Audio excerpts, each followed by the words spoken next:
In this section, we will describe the basic issues which you have to know to understand the whole wave theory of Elliott. Let us describe the basic 5-wave formations.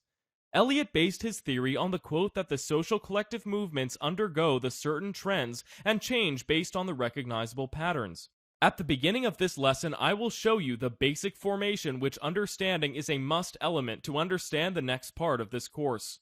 The basic formation which Elliott described we call a 5-wave formation.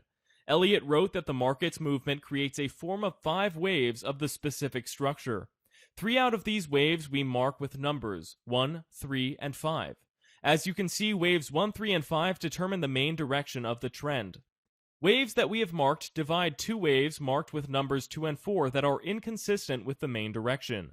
These 2 waves are called the corrective waves and are an inseparable condition for the existence of the whole 5 waves movement.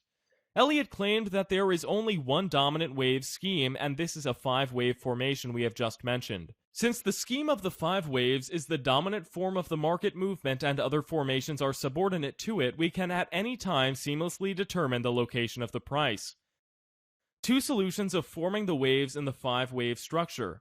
After knowing the 5 waves movement, it is good to describe 2 solutions of forming the waves in the 5-wave structure, which you got to know a while ago.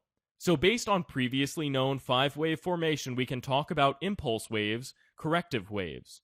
We call the waves 1, 3, and 5 the impulse waves because they determine the pace and direction of the market.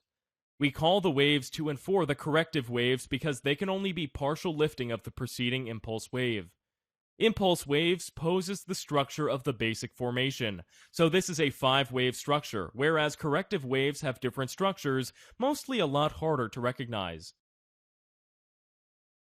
Summary. In this lesson, you learned about the structure and the specificity of the most important formation which Elliott had described. To sum up, impulse waves and corrective waves are different from each other concerning the structure and a role they play in the 5-wave formation. You should pay special attention to proper recognition of the corrective and impulse waves. Remember that the impulse waves consist mainly of the basic 5-wave structure. There are only 4 cases where the impulse wave is marked differently. We will talk about these cases later. It is also important to note the basic corrective formation is different than the impulse one. The confirmation for this statement you will find in the next lesson.